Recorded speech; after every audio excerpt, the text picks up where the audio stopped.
E hoje pela manhã nós vamos falar sobre a Igreja Universal do Reino de Deus. A razão pela qual nós escolhemos falar sobre essa igreja é que ela é a mãe de muitas outras igrejas parecidas. Eu vou mostrar como algumas dessas igrejas populares hoje na televisão são filhas da Igreja Universal do Reino de Deus. Segundo, ela é uma das maiores do Brasil, tem igrejas não só no Brasil, mas no mundo todo, ou partes do mundo. E ela tem constantemente ocupado a mídia, não somente com as suas programações, mas também a mídia secular, por conta de escândalos que aconteceram e acontecem, e mais recentemente pela construção do Templo de Salomão em São Paulo, para 10.000 pessoas. E a Igreja Universal do Reino de Deus, ela é representante, talvez a representante mais conhecida do que se chama de igreja neopentecostal. Os estudiosos do fenômeno religioso protestante dizem que costumam usar uma classificação. A primeira, eles chamam onda, né? A primeira onda foi a Reforma Protestante, que aconteceu há 500 anos atrás. No ano que vem nós vamos comemorar esses 500 anos da Reforma Protestante. Depois veio a segunda onda, que foi o movimento pentecostal, que começou em 1902 nos Estados Unidos. E agora veio a terceira onda, que é chamado movimento neopentecostal. É um movimento que nasce dentro do movimento pentecostal e que ganha força a partir dos anos 90. E, embora parecido, pentecostal e neopentecostal não são a mesma coisa. Eles têm coisas em comum, mas a Assembleia de Deus, por exemplo, é uma igreja pentecostal e ela não concorda com muita coisa que a Igreja Universal do Reino de Deus faz, que é uma igreja neopentecostal. Se você pergunta o que é que nós somos, nós somos da primeira onda, né? Nós somos da igreja reformada evangélica. Não nos classificamos em nenhuma dessas outras duas. E conosco estão os batistas, os metodistas, aquelas igrejas que a gente chama de histórica, né? Luteranos, episcopais, anglicanos, a relação é grande. Como sempre nós temos feito aqui, nós procuramos utilizar como fonte de estudo das religiões aquilo que elas produzem, para não sermos acusados de injustos, ou de fazer uma caricatura, ou passar uma imagem falsa do que as outras pessoas pensam. Então esse estudo é baseado nas publicações do bispo Edir Macedo, e de teólogos da Igreja Universal, como por exemplo J. Cabral, que é o mais conhecido. Também em gravações de programas de rádio e de TV, e especialmente o site da Igreja Universal, que é público e aberto a todos, onde vocês poderão encontrar boa parte do que vai ser dito aqui. Muito bem, dito isso, nós vamos orar, pedindo que o nosso Deus nos ajude nesse estudo, porque o nosso alvo é certamente compreender a verdade e segui-la aonde ela nos levar. Aonde ela nos levar. Pedimos, nosso Deus, que nessa manhã Tu instruas o nosso coração. Nós queremos, ó Deus, a verdade, nós queremos segui-la.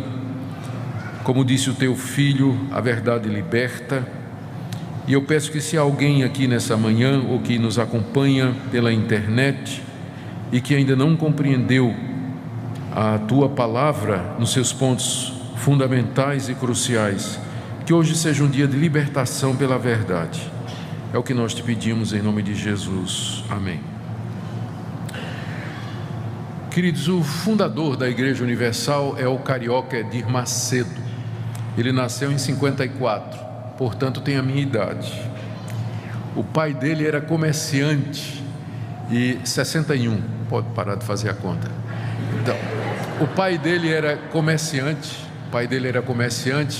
e eram de uma família católica, praticante.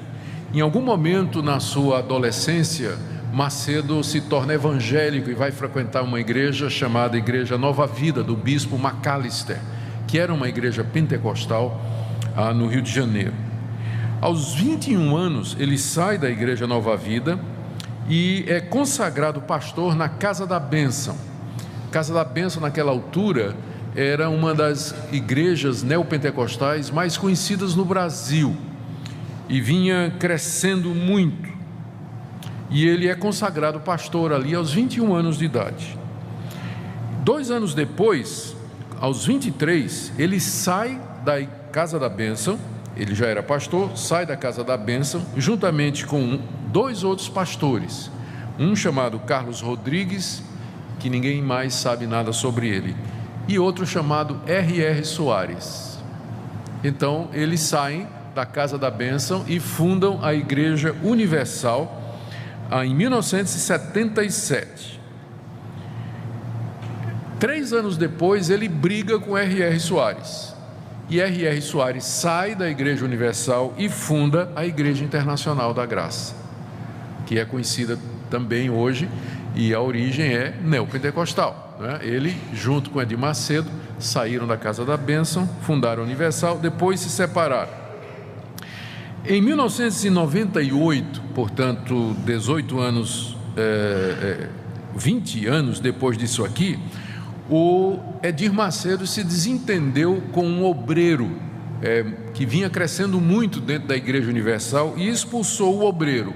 O nome dele era Valdomiro Santiago, que sai e funda a Igreja Mundial do Poder de Deus, e que cresceu a princípio roubando ou tirando membros do Edir Macedo. Foi uma guerra na época, não é?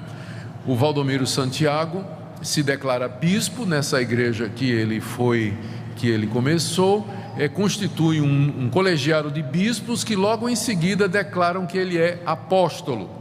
Então, Valdomiro Santiago é apóstolo na igreja que ele mesmo fundou.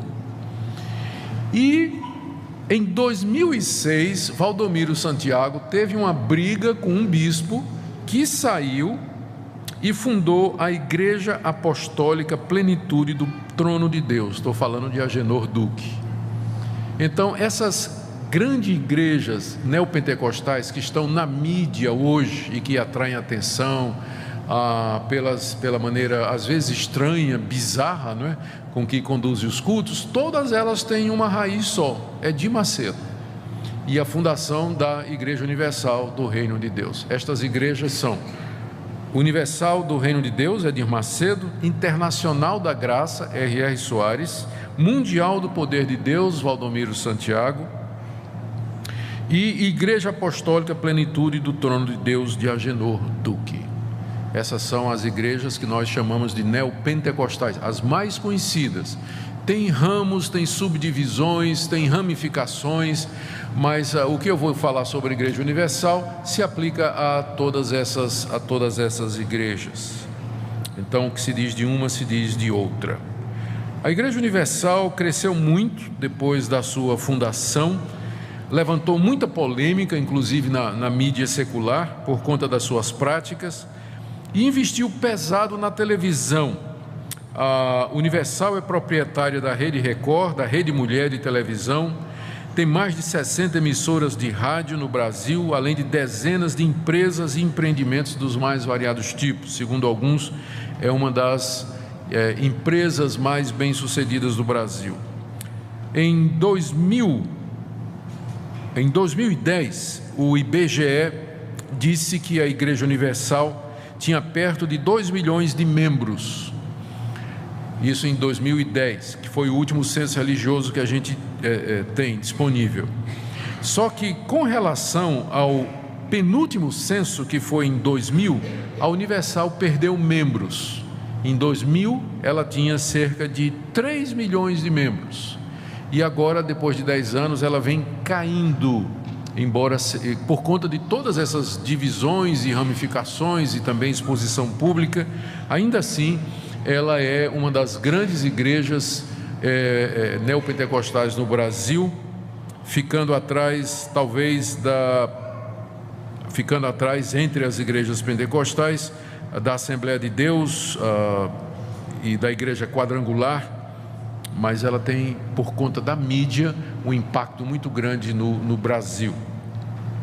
Ela também tem uma atuação muito grande na política, elegeu dezenas de vereadores, deputados e um senador da República, que é Marcelo Crivella, a ponto que quando teve a inauguração do Templo de Salomão, em 2014, em São Paulo, Dilma Rousseff estava presente na cerimônia, porque ela percebe o poder político de barganha que essa igreja tem. Ela tem muitos vereadores, deputados, senador, então ela se articula politicamente e é conhecida pelo voto de cabresto, né? Quando está chegando a eleição, o bispo diz: vocês vão votar em tanto, e aí tem 2 milhões de votos garantido para aquela pessoa que o bispo disser que tem que ser a pessoa que vai ser votada. Então ela é bem disputada pelos políticos, né, que procuram, que falam nos seus púlpitos e frequentam suas reuniões na busca do voto desse pessoal.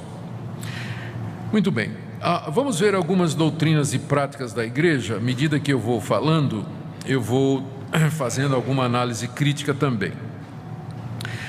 A Universal, até por conta da origem dela, ela vem do pentecostalismo, ela declara acreditar nos seguintes pontos que ela tem em comum com as igrejas evangélicas: crê na Trindade, como os evangélicos creem; na divindade e na humanidade de Jesus, como os evangélicos creem; no céu, no inferno, no julgamento final; na Bíblia como a palavra de Deus; na realidade do pecado; na necessidade de salvação, ressurreição dos mortos, vida eterna, segunda vinda de Cristo.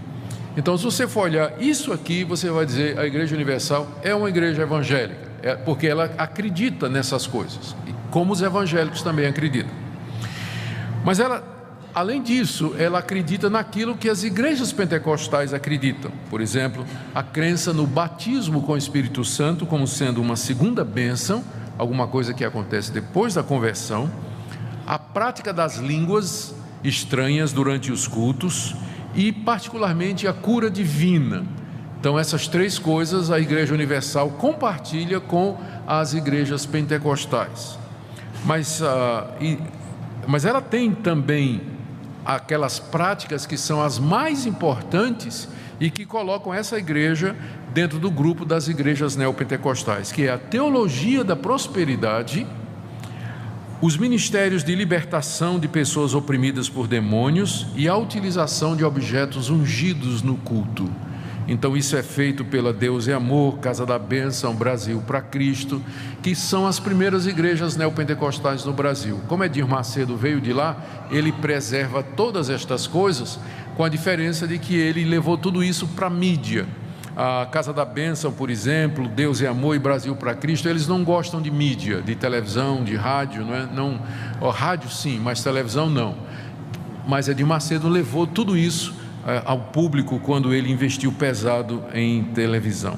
Então, a Igreja Universal, ela é uma igreja neopentecostal com todas essas crenças e práticas. Vamos tentar agora fazer uma análise crítica daquilo que ela acredita e fazer uma comparação com a convicção das igrejas da Reforma Protestante, nas quais nós nos incluímos. A primeira crítica que nós faríamos é com relação à visão de mundo que é passada na Igreja Universal e nas igrejas neopentecostais. É o que a gente chama de cosmovisão. Cosmovisão é o conjunto de crenças que nos ajudam a enxergar a realidade. É os óculos que você usa para ler o mundo.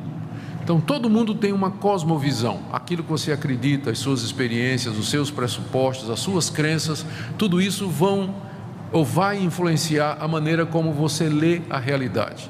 A cosmovisão da Igreja Universal é de um mundo povoado de demônios e anjos maus que estão procurando achar as mínimas brechas para se apossar da vida das pessoas, crentes ou descrentes. Para o típico membro da Igreja Universal, tudo de ruim que acontece é obra de algum demônio. Se a pessoa fica doente, é um demônio. Se a criança está agitada ou inquieta ou irritada, é um demônio.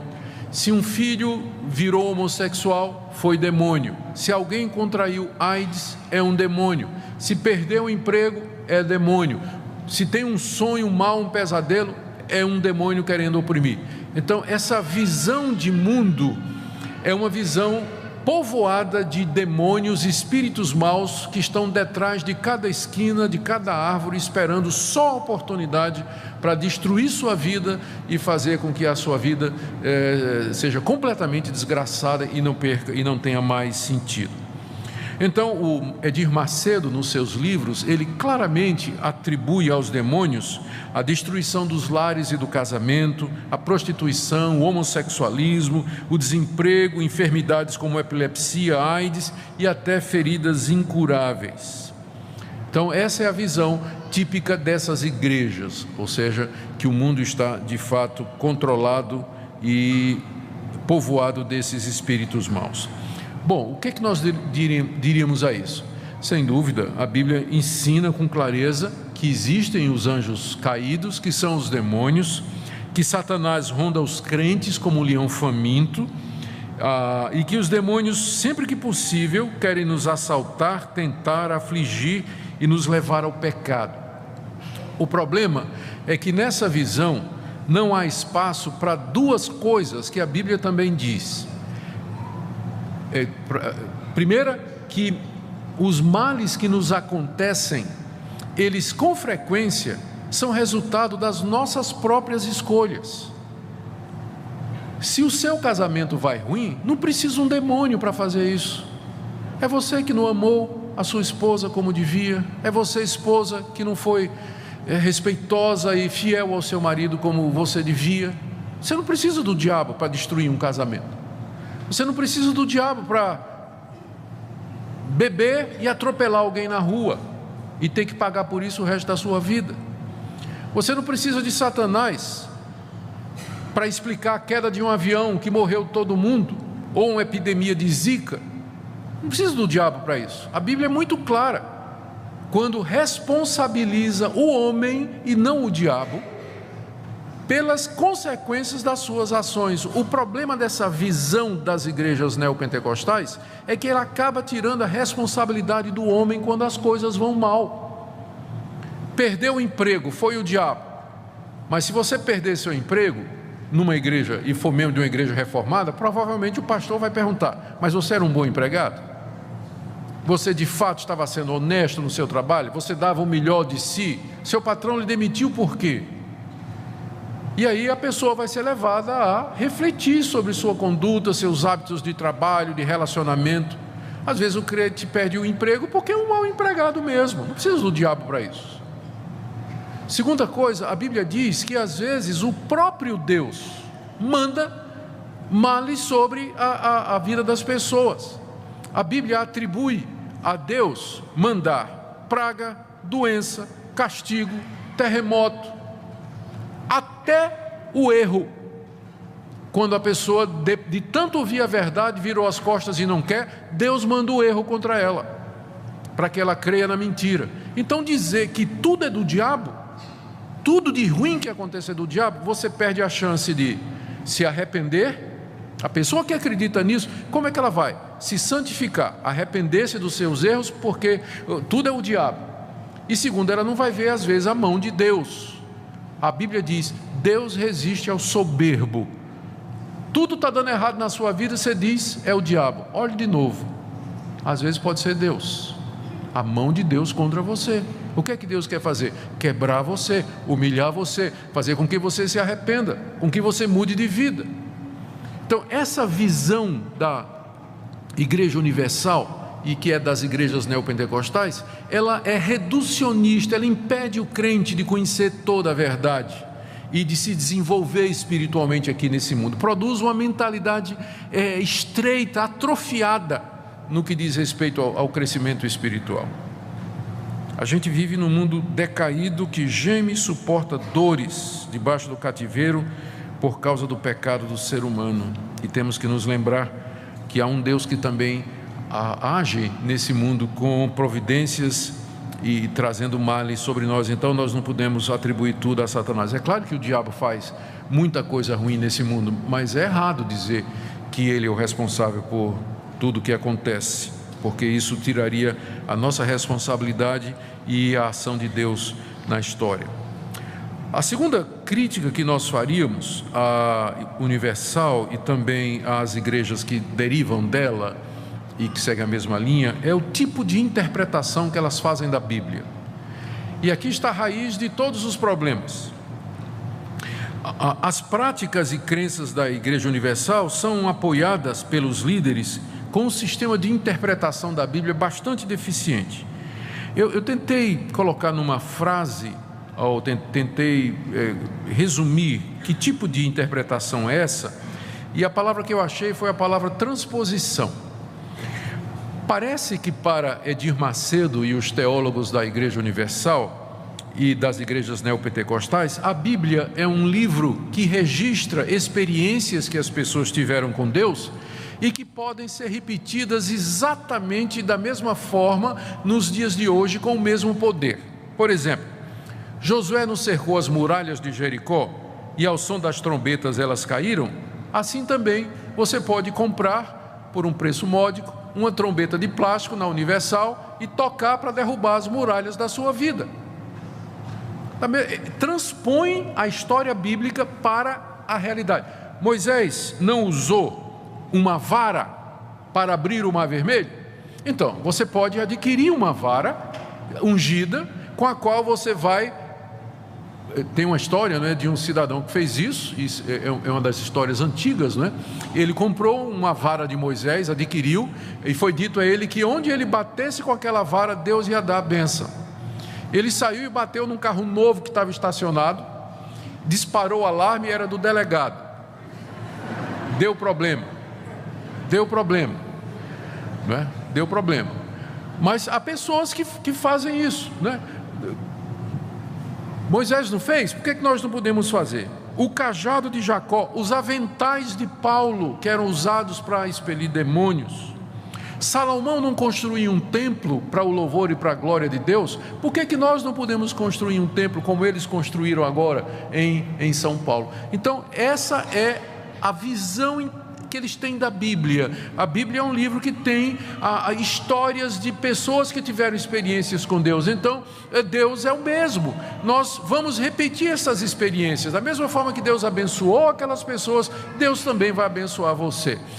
Abraão não levou 369 homens escolhidos da sua casa, que lhe deram a vitória na luta contra os reis de Sodoma e Gomorra? Então, nós temos 369 bispos e pastores aqui na igreja, com a oração dos 369, que vai dar vitória para os seus problemas. Não foi no Vale do Sal que Deus deu a vitória a Israel contra os seus inimigos? Pois aqui na igreja você vai passar no Vale do Sal e todos os seus problemas serão resolvidos. Qual o problema com esse tipo de interpretação? O problema com esse tipo de interpretação é que ela ignora o fato de que a Bíblia não é um registro de experiências religiosas com Deus que pode ser repetido, mas a Bíblia é o registro dos atos salvadores de Deus na história, e que esses atos, eles têm um propósito, eles têm um significado, e eles são progressivos, eles vão crescendo, e estão unidos entre si.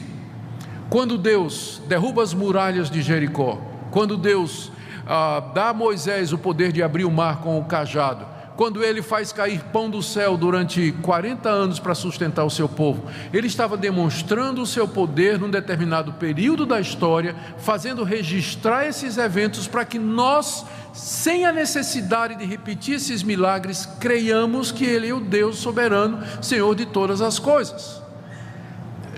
A Bíblia não me autoriza a repetir isso, porque Deus não prometeu que Ele faria esses milagres todos outra vez e sempre.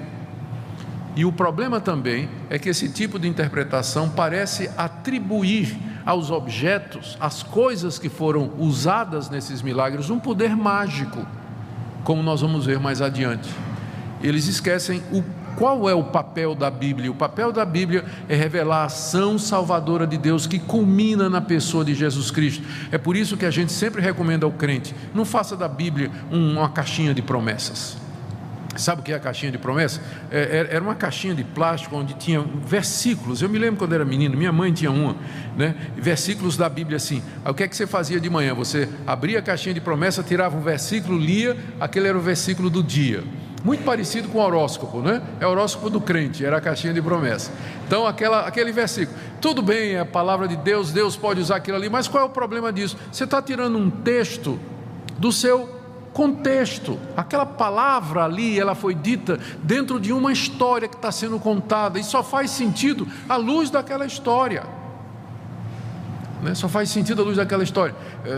Por exemplo, você podia um dia tirar aquela passagem de Isaías: um ao outro ajudou e ao seu companheiro disse, esforça-te. Eu já vi isso até ser lema de sociedade interna de igreja, né? Um ao outro ajudou e ao seu companheiro disse, esforça-te. Só que vai ler lá em Isaías o contexto, é um idólatra dizendo por outro, vamos cortar uma árvore, pegar a madeira, vamos fazer um ídolo. Um ao outro ajudou e ao seu companheiro, que era o santeiro, disse, esforça-te. É o que dá você ler trecho da Bíblia sem ler o contexto. Então é chamadas caixinhas. Então é mais ou menos isso, né? Porções selecionadas da Bíblia que são usadas com base para repetir ou para encenações, rituais ou, enfim, práticas que têm como objetivo trazer aquele mesmo poder antigo de Deus para os dias de hoje. Esse é o tipo de interpretação que justifica todas essas práticas que nós encontramos nessas igrejas neopentecostais. O conceito de salvação. Como é a salvação? O que é que eles ensinam sobre salvação? A Igreja Universal, ela é arminiana, ou seja, ela não crê na soberana eleição e predestinação de Deus. Edir Macedo, na verdade, numa entrevista, disse que essa doutrina é demoníaca, é do diabo, isso que Deus, antes da fundação do mundo, elegeu os seus. E ele parece ser o que a gente chamaria de um semi-pelagiano. Eu não vou usar esses termos não. O que ele quer dizer é o seguinte: ele acredita que existe em cada ser humano a capacidade de crer, se arrepender e se converter por ele mesmo. A diferença é que nós ensinamos que o homem não tem essa capacidade, que o pecado afetou o homem de tal maneira, quando eu falo homem é genérico, a raça humana, o pecado afetou a humanidade de tal maneira que nenhum ser humano é capaz de crer por ele mesmo, de se arrepender dos seus pecados e buscar a Deus para ele mesmo. Na linguagem bíblica, ele está morto, completamente morto para as coisas espirituais. É preciso que Deus venha ao seu coração, regenere o seu coração, ilumine a sua mente, dê vida àquela pessoa para que ela possa se arrepender e crer. Senão ela não vai fazer isso, porque o pecado impede, o pecado sepultou todas as capacidades espirituais do homem. Mas Edir Macedo, eu vou citar aqui o que ele diz no livro dele: em todos os seres humanos, quer religiosos ou não, existe no mais profundo de suas almas uma pequena chama de fé, a qual focaliza no Deus vivo. Uma chama de fé, a qual, focalizada no Deus vivo, certamente fará fluir uma vida sadia sob todos os aspectos. Essa pequena chama de fé é colocada pelo próprio Espírito Santo. Então o que ele acredita é que todo ser humano tem a fé dentro dele, e o que precisa apenas é você dirigir a fé para o lugar certo, que é Deus. E para fazer isso eles vão usar os objetos.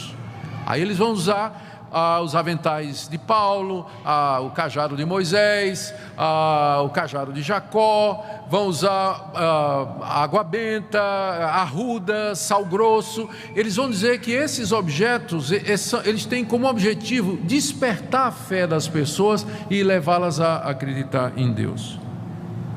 Então agora você já sabe por que é que você está colocando aquele copinho d'água em cima da televisão, né? Aliás, hoje em dia é muito difícil equilibrar um copo d'água em cima daquelas televisões, são tão fininhas, né? Não sei como é que o pessoal está fazendo.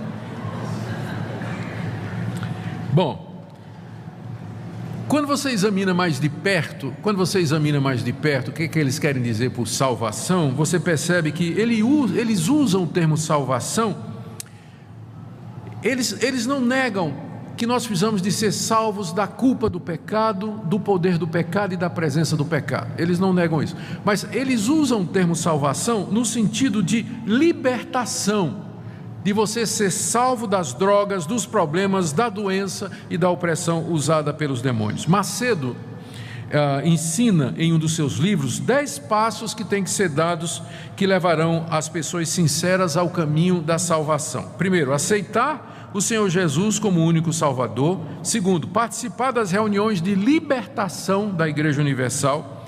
Terceiro, buscar o batismo com o Espírito Santo.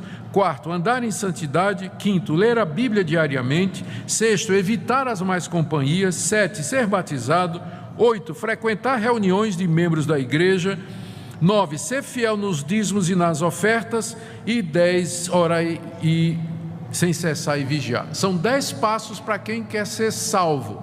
E aí você pergunta, mas, né? Quem que vai ser salvo, né? Se para ser salvo vai depender de todas estas coisas. E há uma combinação. Ele entende salvação como libertação da opressão do diabo e dos problemas, e condiciona a salvação, a participação na igreja, entrega de dízimos e ofertas, o seguir uma determinada prática e assim por diante. A diferença é que você percebe aqui a ausência de pontos cruciais. Eu dei uma lida nos livros dele, procurando exatamente o que ele pensa sobre salvação. A gente não encontra nada sobre regeneração, justificação, perdão de pecados, adoção, reconciliação com Deus e perseverança dos santos. Eu estava escutando faz tempo, eu estava escutando um programa da Universal, e aí um obreiro estava entrevistando as pessoas que tinham sido abençoadas. E o testemunho era mais ou menos o seguinte: chamava a pessoa à frente e dizia: conta a bênção, irmão. E a pessoa dizia: olha, eu estava desempregado, fiz 7 dias de jejum na corrente dos santos, e depois de 7 dias eu arrumei um emprego, já sou gerente, já paguei minhas dívidas, já estou comprando um carro novo. Aleluia, aleluia, glória. Todo mundo feliz da vida. Aí chama outra pessoa: conta a bênção, irmã. A irmã diz: olha, meu marido me largou, mas eu participei da terapia do amor, fiz os 30 dias de reconciliação, tal, e meu marido voltou, o nosso casamento está abençoado. Amém, amém. Aí chamou uma senhora de uma certa idade, uma velhinha. Disse: conta a bênção, minha irmã. Aí a senhora disse assim: pastor, Jesus perdoou os meus pecados, pastor. Eu estou salva, pastor. Eu senti Cristo me perdoou. Aí o obreiro disse: que coisa boa, minha irmã. Agora conta a bênção, irmã, conta a bênção. Eu vi isso. Eu vi isso. Entende o que eu estou dizendo? Quer dizer, eu creio que aquela senhora se converteu de verdade, não é? Apesar do que é ensinado lá. Mas é que na hora da bênção, quando fala em bênção, a bênção é material mesmo. A salvação tem a ver com a libertação dos problemas, das doenças, da opressão e desse tipo de coisa. Macedo também, aliás, isso aqui eu não sei se é o Macedo, isso aqui eu tirei do site da Igreja Universal. Sobre a salvação pode ser perdida. É dito lá, está lá no site: a salvação precisa ser constantemente cultivada para ser mantida. Infelizmente, há pessoas que não tomam os devidos cuidados para mantê-la, e a consequência disso é a morte espiritual. Não está errado no sentido de que o crente ele deve ser zeloso, ele deve viver a vida cristã com intensidade, seguir os meios de graça, participar dos cultos, ler a Bíblia, orar, não é? Fazer isso, mas não é isso que vai garantir a ele a salvação. Ele é salvo pela graça de Deus em Cristo Jesus, é salvo porque Deus o amou e o elegeu, e Cristo morreu por ele, o Espírito Santo regenerou e o selou. É isso que vai sustentá-lo, é a mão de Deus. Não é ele que segura na mão de Deus, é Deus que segura na mão dele. E ele vai ser salvo porque Deus não muda e os seus propósitos são eternos. Vamos para mais um ponto aqui da Igreja Universal, que é cura divina. Como nós falamos, o Edir Macedo entende que as doenças são resultado direto da operação de espíritos malignos. Epilepsia, AIDS, tumores, tudo isso é encarado como sendo causado por essas entidades. Inclusive é possível, na cosmovisão dessas igrejas, você fazer uma relação entre determinados demônios e as doenças que eles produzem. Então tem espíritos maus que são especialistas em câncer, ou que são especialistas em AIDS ou outro tipo de doença, não é? O Macedo vê a atuação dos espíritos, especialmente nas doenças mais difíceis de sarar. Eu vou ler aqui uma entrevista que ele deu à Veja, nas páginas amarelas, há alguns anos passados. Ele disse: há pessoas que têm feridas nas pernas que não cicatrizam nunca. Por quê? Aquilo é um espírito que está alojado ali, ou seja, tem um demônio ali alojado naquela cicatriz. Aquilo é um espírito. Aqueles que têm dor de cabeça constante, daquelas que não há médico que descubra a causa, pois bem, isso é um espírito. Isso é um espírito. Então, doenças incuráveis, dor de cabeça constante, males que a medicina não resolve, ele diz que isso é a presença de um demônio. O demônio se alojou no corpo da pessoa e causa esse tipo de coisa. Ele vê a cura divina, e aqui é um ponto que nós chegamos aqui quase que no coração do pensamento da Igreja Universal. Edir Macedo acredita que a vontade de Deus é sempre curar o crente, ou as pessoas. Deus sempre quer curar, sempre. Se a pessoa não é curada, é porque faltou fé. Faltou fé, mas não, a culpa não é de Deus. Deus sempre quer curar as pessoas. E ele diz isso com base numa interpretação que ele faz nessa passagem que nós lemos durante o culto de Isaías 53. A passagem que diz que pelas suas pisaduras nós fomos sarados. Isaías 53. Acompanhe aqui comigo, porque é importante você entender esse raciocínio. Voltando lá àquela passagem, 53 de Isaías, versos 4 e 5. Certamente Ele tomou sobre si as nossas enfermidades, e as nossas dores levou sobre si, e nós o reputávamos por aflito, ferido de Deus e oprimido. Mas Ele foi traspassado pelas nossas transgressões e moído pelas nossas iniquidades. O castigo que nos traz a paz estava sobre ele, e pelas suas pisaduras fomos sarados. Então, Edir Macedo vai dizer, olha aqui, o profeta Isaías diz que na cruz do Calvário, Cristo levou não somente os nossos pecados, mas também as nossas doenças, não é?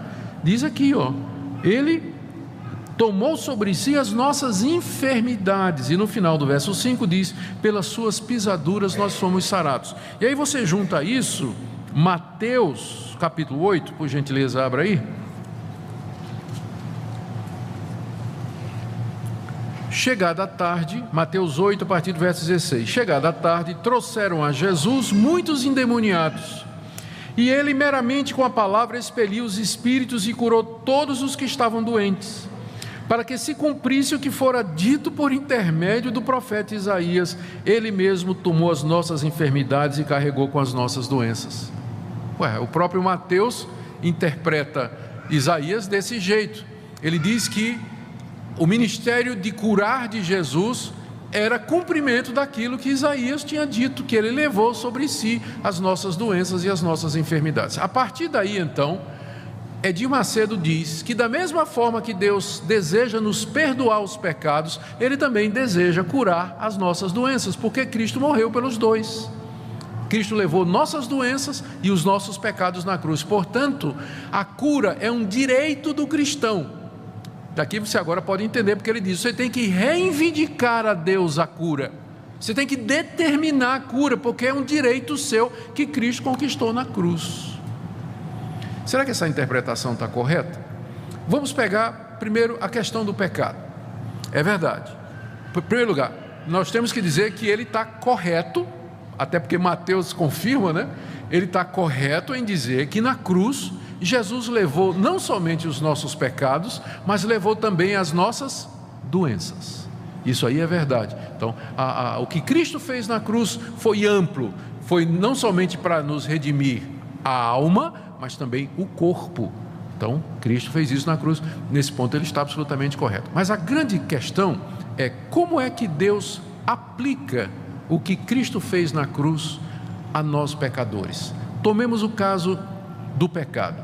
Na cruz, Cristo levou os nossos pecados sobre si, não é verdade? Ele levou. Então, a pergunta é: os efeitos disso eu experimento completamente nessa vida? A resposta é não. Por quê? Porque Deus administra o perdão de pecados em 3 fases. Primeiro, Ele me concede o perdão da minha culpa. Quando eu me converto, eu sou perdoado da minha culpa. Deus tira a culpa do meu pecado. Mas o pecado continua em mim, não continua? E aí vem a segunda etapa, que é a santificação. Deus começa a quebrar o poder do pecado em mim. Esse é um processo que dura a vida toda, até minha morte. E é progressivo aqui nessa vida. Mas eu vou morrer com o pecado dentro de mim. Terceira fase, Cristo me liberta da presença do pecado, na ressurreição dos mortos, quando eu terei um corpo imortal, perfeito, igual ao corpo de Cristo. Então, na cruz, Cristo levou meu pecado, só que isso é administrado em etapas. Se eu for pegar de vez, significaria que na hora que eu me converto, eu recebo perdão de pecados, libertação da presença do pecado e libertação e um corpo glorioso. Mas não é isso que acontece. A gente é perdoado aqui, mas a gente continua pecando e só vai se livrar do pecado na vinda de Cristo Jesus. Eu quero dizer a vocês que é da mesma forma que Deus administra a cura. Deus pode lhe curar aqui, você pode pedir e Deus pode lhe curar aqui, mas não significa que você vai ficar isento de doença, porque ela vai voltar de um jeito ou de outro. Você vai ter outras doenças, à semelhança do pecado. Sabe quando é que Deus vai curar todas as suas doenças? Na ressurreição dos mortos. Quando você ressuscitar dos mortos num corpo glorioso, perfeito, aí sim você vai ter um corpo livre de doença, imortal. Ou seja, tudo que Cristo fez na cruz é aplicado por Deus na história até o fim da história, quando Cristo vier. Então está errado você dizer que com base na cruz, você pedir a Deus que Deus lhe dê libertação completa e total das doenças aqui nesse mundo. Seria a mesma coisa você dizer para Deus: Deus, tira de mim todo o pecado, eu não posso mais pecar, eu não quero mais pecar aqui nesse mundo. A resposta de Deus vai ser: ainda não, tem que esperar a glória. Então, você pode e deve, nesse ponto aqui a gente aprende a lição. A gente não ora tanto pela cura quanto deveria. E a gente não lembra que a base da cura é a cruz de Cristo. Nós devíamos fazer isso mais vezes, pedir que Deus nos curasse. Mas você pode saber que Deus pode curar ou não. Vai depender da vontade dEle, porque Ele só vai nos libertar plenamente das doenças na ressurreição dos mortos. O erro de Edir Macedo é querer que o crente, ou dizer que os crentes podem receber tudo isso aqui e agora, e que Deus vai curar sempre, e que isso é alguma coisa que você pode reivindicar de Deus de maneira completa. Agora vamos para mais um ponto, que é a questão de possessão demoníaca. Possessão demoníaca. Bom, a igreja presbiteriana, né, ou os reformados históricos, as igrejas históricas, acreditam na existência dos demônios e na possibilidade dos demônios entrarem na vida de uma pessoa. Não tem como não acreditar. A Bíblia mostra casos desses, não é? Mostra casos desses, de gente que é tomada por um espírito maligno. O espírito entra na vida da pessoa, domina as suas faculdades. Às vezes, uma vez eu coloquei no meu mural no Facebook uma frase que deixou muitos amigos pentecostais e neopentecostais furiosos, né? Eu disse assim: depois que Satanás entrou em Judas, ele não caiu no chão revirando os olhos, falando em outra língua e babando pelo canto da boca. Ele saiu e foi vender Jesus por 30 moedas. Aí o pessoal ficou furioso, porque eu estava dizendo que possessão demoníaca não é só quando a pessoa está caindo no chão, falando numa voz diferente, não é, parecendo uma outra personalidade. Tem muita gente endemoniada, muito mais do que a gente pensa, e que não faz esse tipo de coisa. O problema da Igreja Universal é que endemoniado é só quem tem esses sintomas, né? Mas Judas não tinha sintoma nenhum, mas a Bíblia diz: Satanás entrou nele. E Judas não teve nada disso, ele saiu tranquilamente e disse: quanto é que vocês querem me dar para eu entregar a Jesus? Então quem é que causou mais prejuízos? Judas ou o endemoniado gadareno? Sem dúvida foi Judas, não é? Então tem muita gente endemoniada ganhando dinheiro vendendo Jesus hoje. E está endemoniado mesmo, está possuído por um espírito maligno e ganhando dinheiro vendendo Jesus do mesmo jeito. Do mesmo jeito. Então, cremos em possessão demoníaca, sim, não é? O problema é que isso é reduzido às vezes a uns coitados que tem esses episódios, né, físicos, né? E a gente esquece que o papel, ou que o pior tipo de possessão demoníaca é aquele tipo que aconteceu em Judas, em que Satanás domina a mente, o coração, e ele parece absolutamente normal, mas ele está empenhado em fazer o mal e destruir a igreja e a verdade. Outro ponto aqui é que Edir Macedo acredita que um crente verdadeiro pode ficar endemoniado. Então, cuidado, irmão. Ele diz que um crente verdadeiro pode ficar endemoniado. Eu vou ler aqui o que ele escreve. Num capítulo de um livro dele, sobre, o título é Caboclos, Orixás e Demônios, se não me engano. É um dos livros mais conhecidos do Edir Macedo. Ele diz assim, é um capítulo sobre possessão demoníaca de crente. Ele diz: esse capítulo não existiria se eu não tivesse visto constantemente pessoas de várias denominações evangélicas caírem endemoniadas, como se fossem macumbeiras, ao receber a oração da fé. Então, ele sabe que crente fica endemoniado. Qual é a base para ele saber disso? É que lá na Igreja Universal, presbiteriano, batista, metodista, luterano, tudo cai no chão endemoniado quando a oração de fé é oferecida. Pessoas de outras denominações caem endemoniadas. Mas será que tem uma relação de causa e efeito? O fato, vamos imaginar que seja de fato possessão demoníaca. Isso quer dizer que aquela pessoa, porque é membro de uma igreja evangélica, ela é crente de verdade? Não.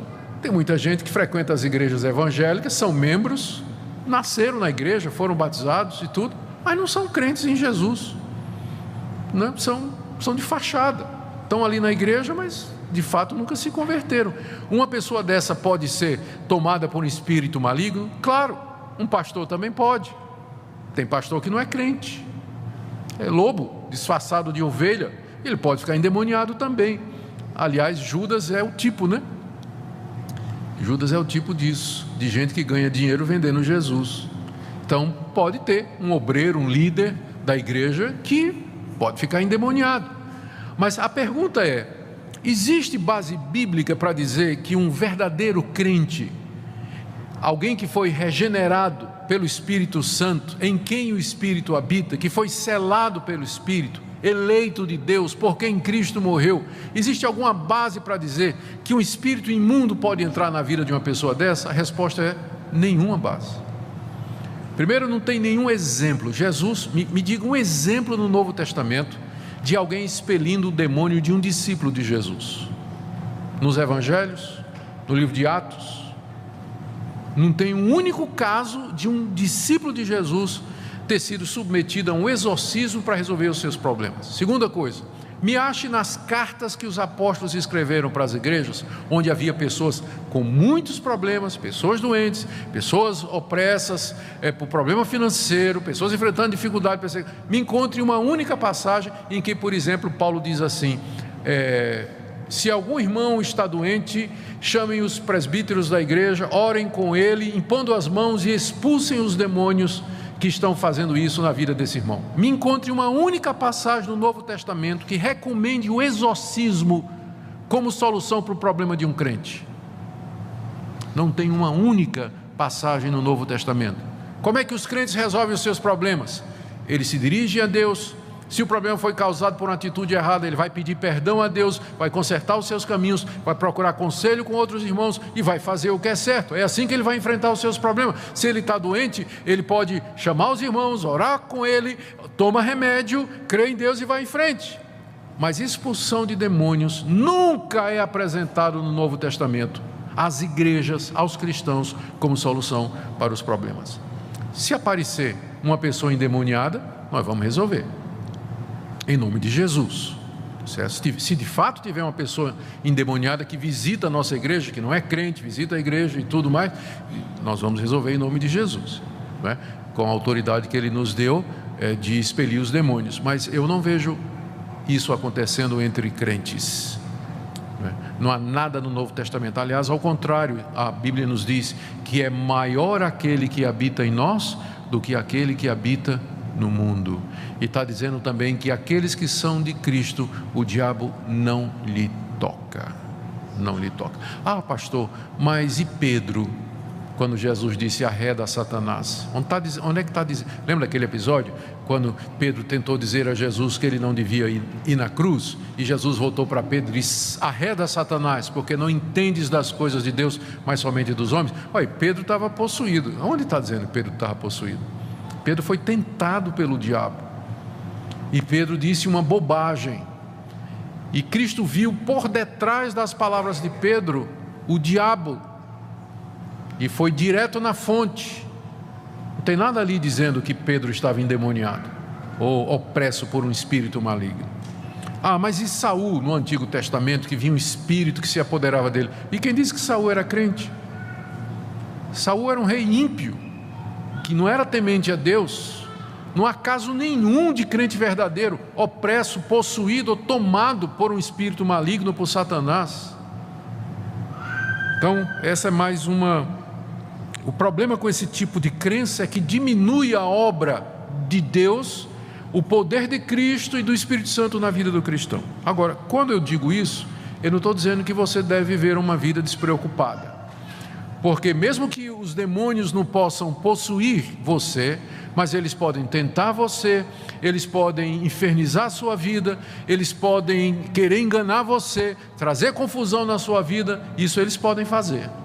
Eles não podem dominar você e tomar conta de você, da sua personalidade, invadir você como ele faz com quem não tem a Cristo.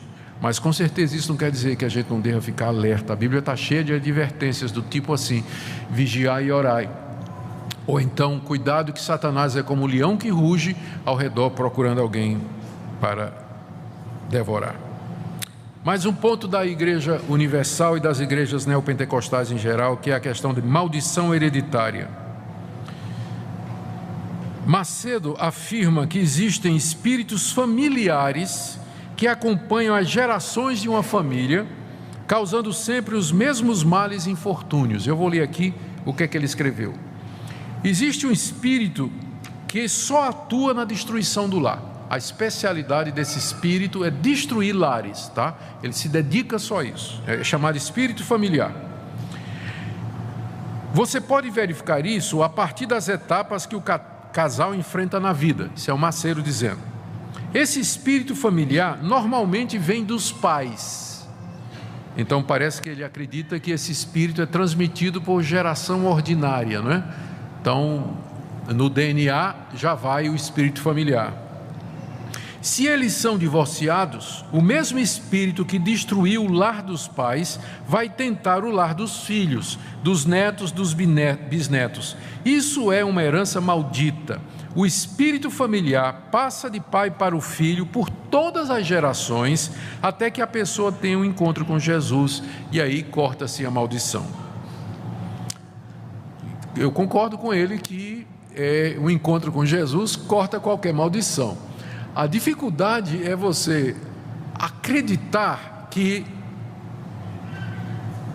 tem isso, né? Um espírito familiar que o pai transmite para o filho através de geração ordinária e que vai fazer na família do filho o mesmo que fez na família do pai. É assim que eles explicam o fato de que em determinadas famílias parece que existe um pecado predileto, adultério, né? O pai adulterou, o filho adulterou, o neto adulterou, e aí vai. Ou então alcoolismo, o bisavô era alcoólatra, o avô era alcoólatra, o pai era alcoólatra e ele também é alcoólatra. Então, né, e como é que explica isso? A resposta deles é espírito familiar. Então é maldição hereditária. Tipo assim, quando ele diz um encontro com Jesus, ele quer dizer o seguinte: você é crente, você se converteu, você vem de uma família assim destruída, família onde todo mundo adulterou, né? Todo mundo adulterou, e você se converteu a Jesus Cristo. Se você não quebrar essa maldição, você vai adulterar também, porque aquele espírito de adultério está na família.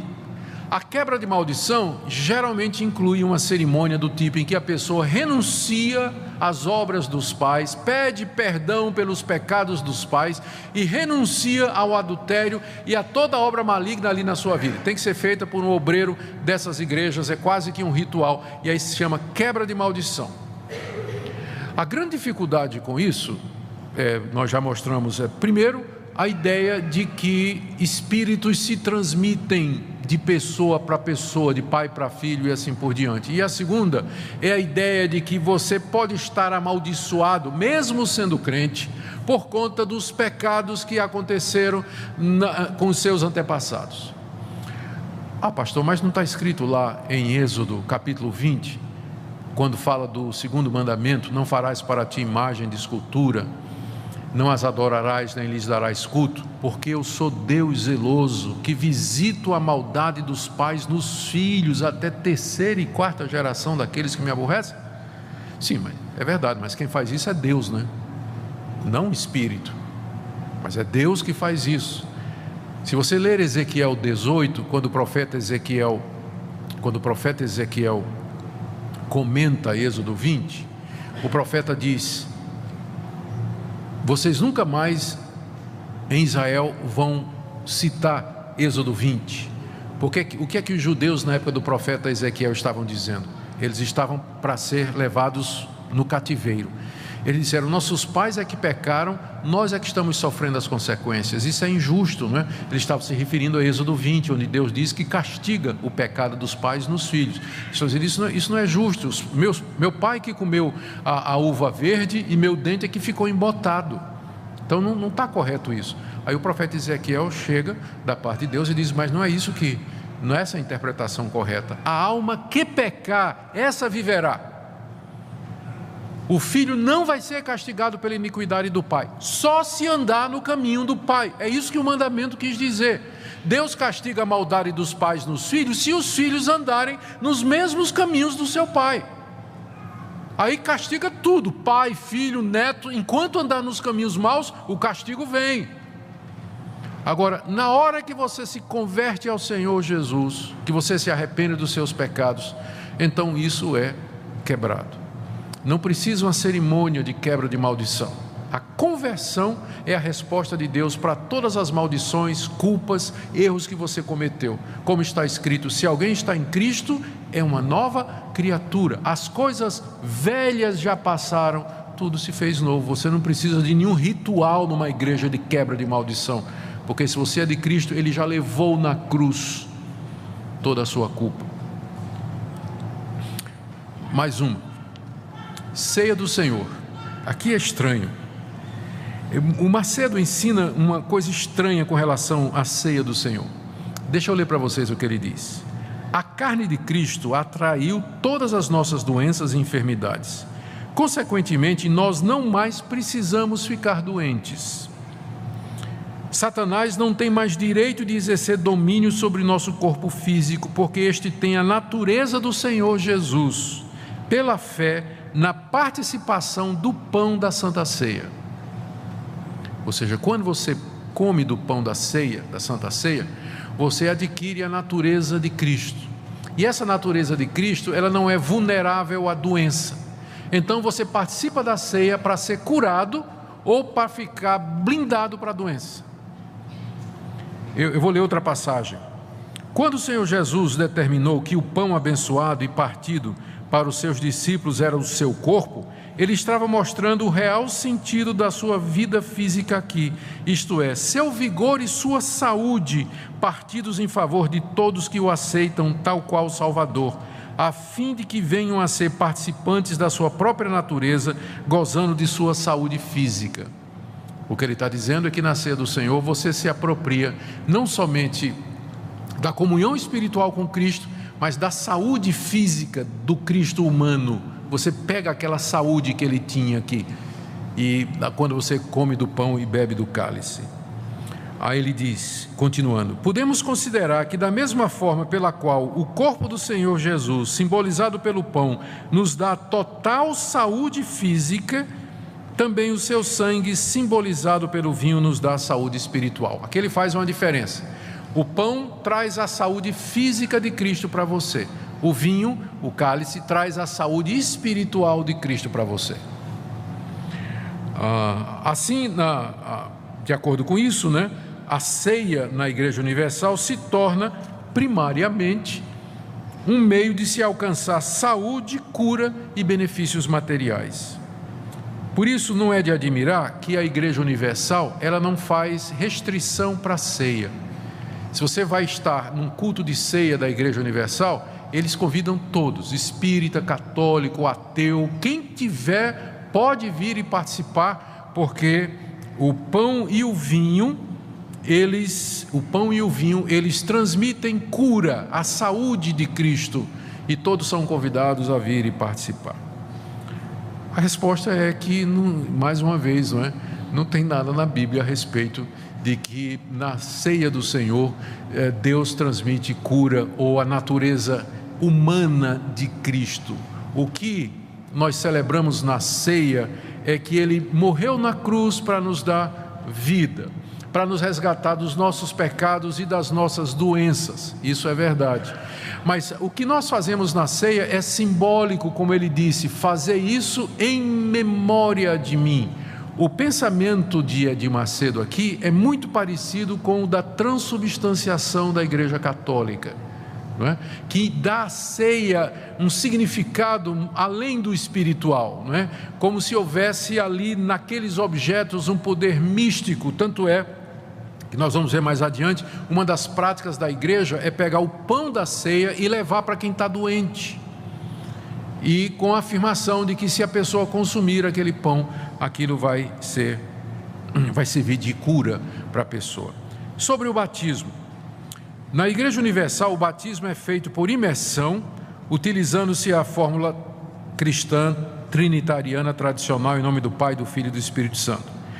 Mas apesar disso, tem um conceito doutrinário relacionado com o batismo que é bastante estranho. Macedo acredita que pelo batismo a pessoa se livra da sua natureza pecaminosa.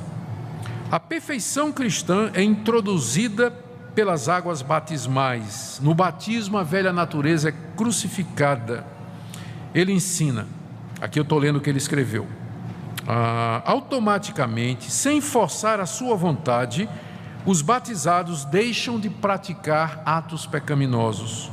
Por maior que seja o seu mau gênio, pelo batismo, essa pessoa se torna a mais dócil e humilde do mundo. Também aquelas pessoas que não conseguiam largar o vício, após terem aceitado a Jesus como seu Senhor e Salvador e terem se batizado, instantaneamente e espontaneamente o abandonam. E aqui eu vou ler do site da Igreja Universal, tirado essa semana. O homem ou a mulher que tem sua vida nas mãos de Deus só pode realizar a sua boa obra quando se arrepende de seus pecados. E isso se dá por meio do batismo nas águas, realizado por imersão. Ali é sepultada a natureza humana, isto é, o pecado, e nasce uma nova pessoa disposta a realizar a vontade de Deus na terra.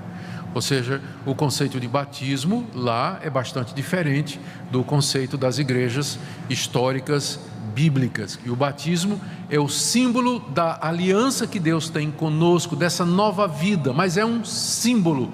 Não há nada mágico, místico na água do batismo ou no ato do batismo que altera a nossa natureza. O que muda a nossa natureza é a regeneração que é feita pelo Espírito Santo, e isso antecede o batismo. Pode anteceder o batismo, ou vir depois dele, no caso de batizar uma pessoa que não é crente, mas que se converte depois, que a gente deveria tentar prestar atenção nisso. Mas não que o ato do batismo em si seja a regeneração ou a mortificação completa da natureza. Então, é inaceitável esse tipo de pensamento. Estamos correndo aqui, gente, já para o fim, tá? Dízimos e ofertas. Na Igreja Universal, eles são considerados tão sagrados quanto a palavra de Deus. Eu tirei do site da Igreja Universal. A Universal crê que os dízimos e ofertas são tão sagrados quanto a palavra de Deus. Tirei isso essa semana do site deles. Os dízimos significam fidelidade e as ofertas o amor do servo para com o seu Senhor. Todos os que servem a Deus têm o direito a uma vida abundante.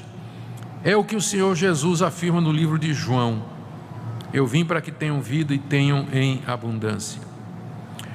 Então, de acordo com a Igreja Universal, que considera os dízimos e ofertas tão sagrado quanto a palavra de Deus, as bênçãos de Deus, quer materiais, tipo prosperidade, saúde, emprego, bens, ou espirituais, libertação, cura, elas são derramadas ao fiel em proporção ao tamanho da oferta dada. Está muito ausente na Igreja Universal o conceito bíblico de que os crentes devem ser fiéis no dízimo e contribuir para a causa do Evangelho, o sustento dos pobres e necessitados, sem visar recompensa. A Bíblia não nega isso, na verdade a Bíblia nos encoraja a contribuir com frequência, com regularidade, com fidelidade, mas sem esperar nada em troca. Fazer isso por gratidão a Deus e amor ao próximo. Mas o que você tem na Igreja Universal é o conceito de troca. Olha o que é que ele diz aqui, no livro dele. Eu ensino que quanto mais dinheiro alguém der, maior será a bênção recebida de Deus. De acordo com o tamanho da fé, a pessoa faz a oferta. Para que alguém alcance as riquezas de Deus, é preciso manifestar uma fé. Em 1995, comentando o crescimento da igreja, ele afirmou, nessa entrevista à revista Veja, por que a Universal cresce? É porque está trazendo benefício para as pessoas. Caso contrário, a igreja desapareceria. As pessoas estão recebendo, está havendo uma troca com o Criador. Esse conceito de troca. Deus quer abençoar você materialmente, espiritualmente, mas isso vai ser feito na base de troca. Quanto maior a sua oferta, quanto maior o sacrifício que você faz, mais Deus vai devolver em termos de bênçãos materiais e espirituais. Ela identifica assim a prosperidade financeira como sendo um sinal evidente das bênçãos de Deus sobre a vida de alguém.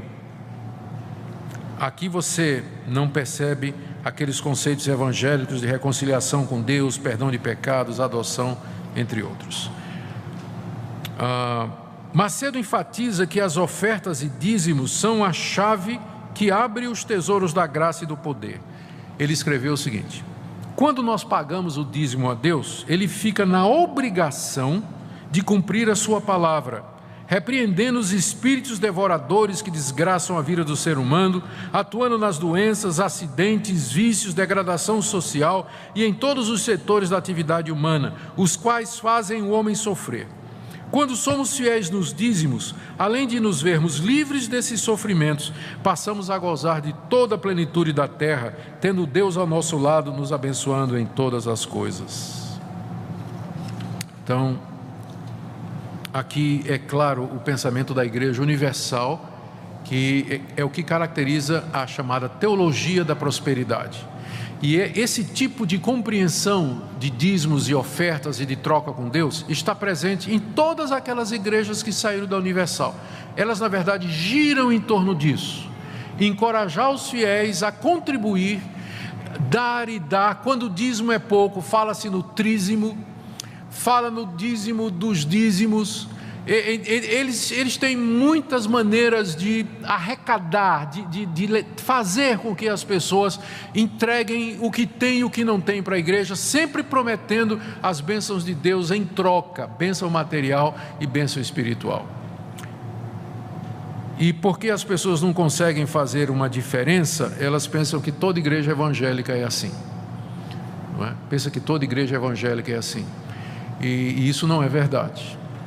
Correto é que nas igrejas históricas, desde o período da Reforma até o dia de hoje, em todas as igrejas tradicionais, batistas, presbiterianas, metodistas, congregacionais, cristã evangélica, o sistema de contribuição dos crentes pelo dízimo e pela oferta sempre houve, mas sempre o apelo é: gratidão a Deus, Deus abençoou a sua vida, Deus já lhe deu muito mais do que você merece. Há pessoas que precisam de ajuda da igreja, ao trabalho missionário que precisa ser mantido, há instituições da igreja que precisam ser sustentadas. Então, em retribuição, em gratidão a Deus, você contribui. E você dá com alegria, dá com generosidade. Mas as igrejas neopentecostais fazem disso uma troca, um negócio com Deus. Deus está obrigado, se você der, Deus está obrigado a pagar de volta. Objetos ungidos. Já estou chegando no final. Eu disse isso há meia hora atrás, né? Então vocês nem acreditam mais em mim quando eu digo isso. Isso aqui é interessante, porque uma das características de todas essas igrejas é o uso de objetos. A Igreja Universal usa elementos em seus cultos que são tirados das superstições populares do Brasil e das religiões afro-brasileiras. Ela faz um sincretismo. Então, olha o que é usado nos cultos da Igreja Universal e dessas outras igrejas. Sal grosso, que vem do espírito da Umbanda, que é para tirar os maus espíritos. Rosa ungida, que é usada nos despachos e nas oferendas a Iemanjá. Água fluidificada, para trazer influência espiritual para o corpo humano. É aquela água que vai em cima da... Ainda ontem eu estava vendo um pastor fazer isso na televisão. É aquela água que vai em cima da televisão ou do iPhone, né, agora. Fitas e pulseiras semelhantes àquela do Senhor do Bonfim. Ramo de arruda, que é usado para afastar as coisas mais. E uma quantidade enorme de apetrechos. Kit de beleza da Rainha Esté, para aquelas irmãs que querem ficar mais bonitinhas. Pensa que eu estou brincando, né? Mas eles venderam o kit de beleza da Rainha Esté, para aquelas irmãzinhas que gostariam de ser um pouquinho mais bonitinhas, né? Então, ele mesmo.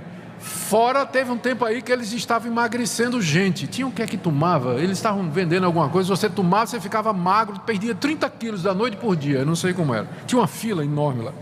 Bom,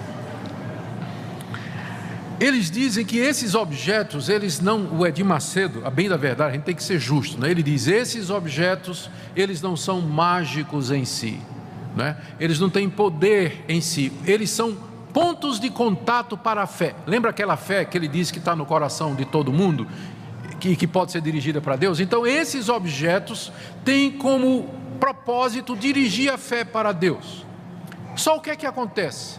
O que acontece na prática é que nada disso acontece. Os objetos passam a ter poder, são vistos como talismãs, como na cultura afro-brasileira popular, de que os objetos ficam imbuídos de um fluido, de um poder positivo que vai abençoar a vida de quem o possui, quem toca, quem tem na casa. E não tem muita diferença disso e do pensamento da Igreja Católica e das religiões afro-brasileiras. Não tem muita diferença isso aí. Aliás, as imagens entraram na Igreja Católica sob a perspectiva, com a mesma desculpa que é usada aqui na Igreja Universal. Isso no início da Idade Média.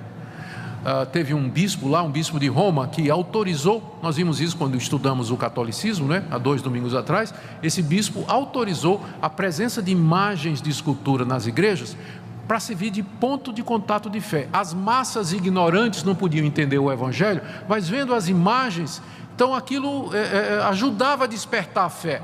O que é que aconteceu? O propósito era didático, né? Mas o que é que virou? Adoração e veneração das imagens. Na Igreja Universal eles vêm com o mesmo argumento. Esses objetos é um ponto de fé, é apenas para despertar a fé. E o resultado é que o quê? Acaba virando adoração, misticismo, veneração, uso mágico como se fosse um talismã. Aqui, ó, algumas citações que eu tirei de programas de rádio da Universal. Número 1. Muitas pessoas dizem que angústia e brigas em casa são coisas da época que vivemos. Isso é falso. São coisas resultantes da presença dos demônios. Às vezes querem ir à igreja, mas na hora de ir perdem a coragem ou acontece alguma coisa. Tudo que impede as pessoas de ir à igreja é demônio. Venha, vamos ungir o seu pé direito e desamarrar a sua vida. Então, você não vai para a igreja porque tem um demônio no que segura o seu pé. Então, se você ungir o pé direito, vai desamarrar e você vem para a igreja, né? Pronto, resolvido. Outro programa de rádio. Participe da campanha da Arruda contra os maus espíritos na última sexta-feira do mês. Temos a oração de descarrego com a Arruda, uma oração forte, muito forte para a sua vida. Então, orar com Arruda, né? O raminho de Arruda. Então, é oração forte. Terceiro programa. Venha receber o pão da cura, o pão da bênção, o pão do Espírito. Leve um pedaço de pão para um doente, ele vai ser curado. Isso no programa de rádio. Outra. Venha à Igreja Universal receber uma fita para colocar no seu braço. Você que hoje está com a fita vermelha, venha na próxima semana para receber um azul, em que está escrito: persegui os meus inimigos e só voltei depois que os esmaguei. Venha, pois no domingo você vai receber a fita azul em todas as igrejas universal. Largue a fita do Senhor do Bonfim, dos santinhos, e venha receber a nossa fita azul da cor do céu.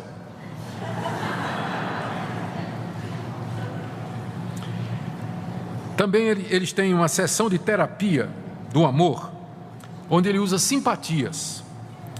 O iniciado, compra uma das alianças. Geralmente a sessão da terapia do amor é para quem está sozinho e quer arrumar um marido, Eu não devia ter falado isso aqui. O iniciado compra uma das alianças para participar, tem que comprar a aliança, Está vendo aí?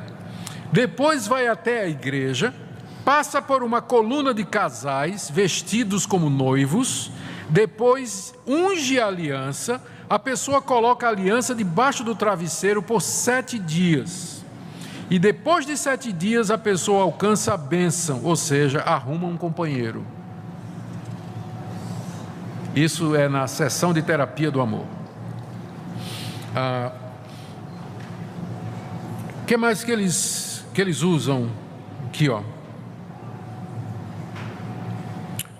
Práticas: descarrego, corrente dos empresários, consagração dos dizimistas, porta da esperança, água benta, óleo de Israel, terra de Israel, terapia do amor, fogueira santa de Israel, corrente dos 70 apóstolos, vale do sal, vale da flor, pedra da tumba de Jesus, água benta do rio Jordão, rosa miraculosa, sal abençoado pelo Espírito Santo. A lista é muito grande. A lista é muito grande. Eu creio que não preciso nem comentar sobre isso, Eu quero terminar só falando sobre as práticas judaicas dessa denominação. Esse é um desenvolvimento mais recente na teologia da Igreja Universal. Até 2006, 2007, a Igreja Universal estava crescendo e ela começou a decrescer.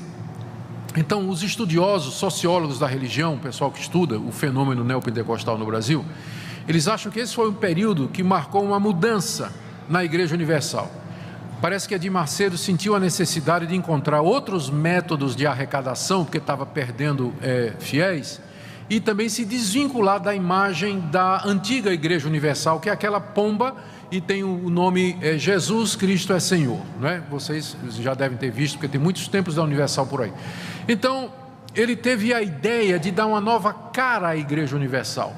E construiu uma réplica do Templo de Salomão, que começou em 2010, em São Paulo, foi inaugurado em 2014, para 10 mil pessoas, onde não tem mais o símbolo da pomba, não tem mais o nome Jesus Cristo é Senhor, pelo menos não tem lá no templo, Não tem mais.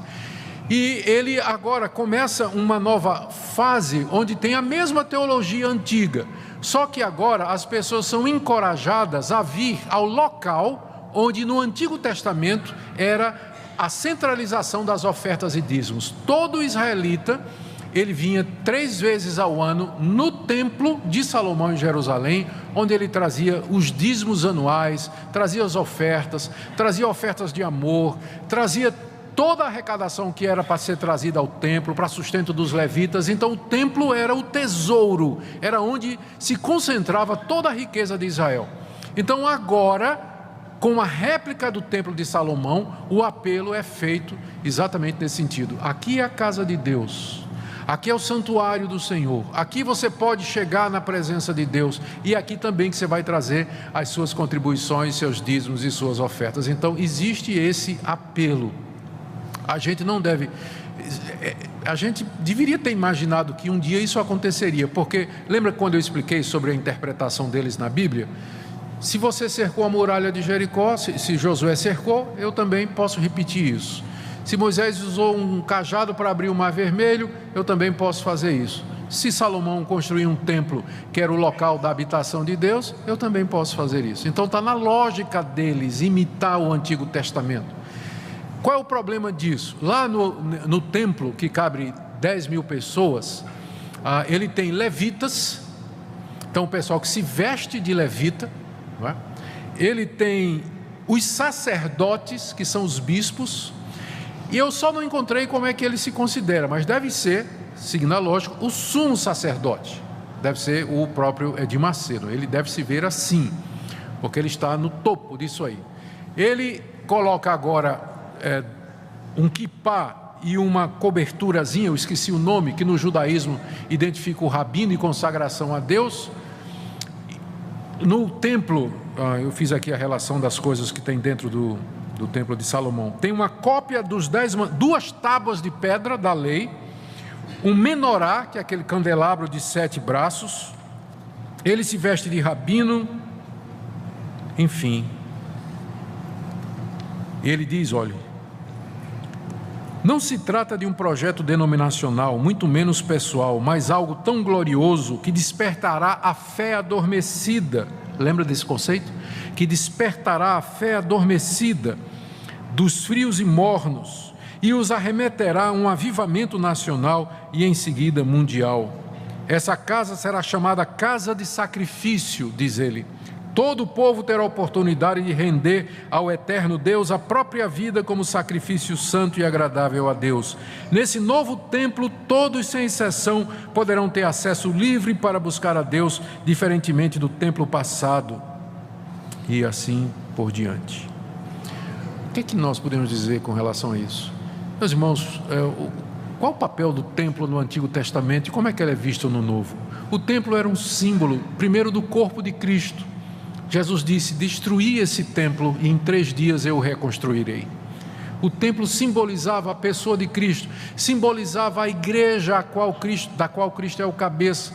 No Novo Testamento, o templo é a igreja, nós somos o templo. Deus não habita mais em paredes, locais feitos por mãos humanas. Deus só está presente aqui nesse momento, não é por conta dessas paredes, porque na hora que todo mundo for embora, Deus não está, entenda o que eu vou dizer, Deus não ficará aqui dentro morando. Nós é que somos o templo, Deus habita em nós, no seu povo. E se nós sairmos daqui e nos reunirmos ali na Praça Tamandaré, ali é o templo de Deus. Deus vai estar lá. Ele não habita em locais feitos por mãos humanas. A gente precisa entender e parar com a adoração do templo, porque às vezes os evangélicos têm isso, né? Que vê o templo como a casa de Deus. O templo não é a casa de Deus no sentido, a não ser que você diga assim, é um edifício que foi consagrado para o culto a Deus, tudo bem. Mas quando você diz casa de Deus, e você está pensando no Antigo Testamento, no templo, que esse aqui é uma espécie de imitação do templo de Salomão no Antigo Testamento, você então não entendeu o Evangelho ainda. Deus não habita em templo feito por mãos humanas, Ele habita em pessoas. Esse lugar aqui, ele é especial porque ele foi construído pelo povo de Deus para ser o local onde o povo de Deus cultua a Deus publicamente, onde busca a Deus e onde serve a Deus. Só isso, apenas isso. Isso não torna esse lugar mais santo do que qualquer outro lugar, não.